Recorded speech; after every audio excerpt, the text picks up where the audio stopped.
네, 정부가 화해치유재단 해산을 발표했지만 일본 정부가 출연한 10억엔의 처리 방침은 여전히 미지수입니다. 일본이 10억엔을 돌려받지 않을 가능성이 큰 상황에서 해결책을 찾을 수 있을지 관심입니다. 팽재훈 기자의 보도입니다.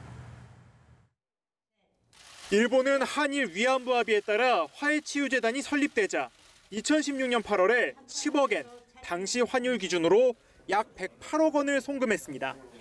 이 중 44억 원이 위안부 피해자와 유족들에게 현금으로 지급됐고 5억 9천만 원이 재단 운영료로 사용됐습니다. 다만 지난 1월 정부가 위안부 합의의 재검토 결정을 내리면서 10억엔 전액을 정부 예산으로 다시 충당한 상태입니다. 정부는 화해치유재단이 해산되는 만큼 일본과 협의를 통해 전액 돌려준다는 방침입니다.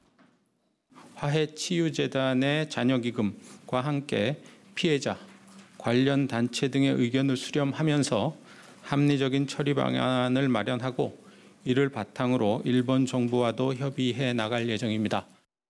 문제는 일본이 이를 순순히 받아들일 가능성이 0에 가깝다는 것입니다.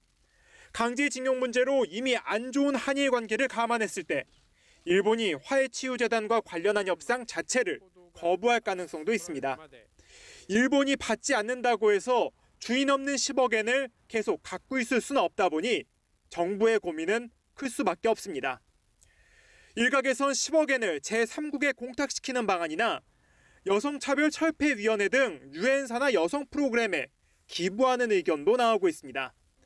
강경화 외교부 장관은 일본과 협의를 위해 지속적인 노력을 하겠다며 여러 가지 방안을 고려하고 있다고 밝혔습니다. 연합뉴스TV 팽재용입니다.